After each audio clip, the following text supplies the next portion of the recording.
కొంతమంది ఏమంటారంటే సండే అని ఉంది కదా, సండే అని ఉంటే సూర్యుడు సూర్యుడిని ఆరాధించే వాళ్ళు సండే రోజున అందును బట్టే సండే అనగా ఇది యేసుప్రభువుని ఆరాధించే రోజు కాదు, ఇది సూర్యదేవుడిని ఆరాధించే రోజు.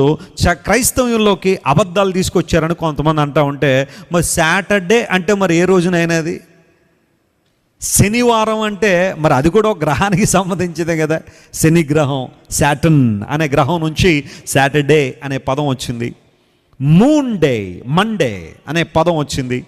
ఇలా మనం చూసుకుంటా ఉంటే సాటర్డే అనగా కూడా అది ఒక గ్రహానికి సంబంధించిన రోజే కదా. మరి ఆ రోజున దేవుని ఆరాధించినప్పుడు ఆరాధన శనికి వెళ్తుందా? లేదు కదా.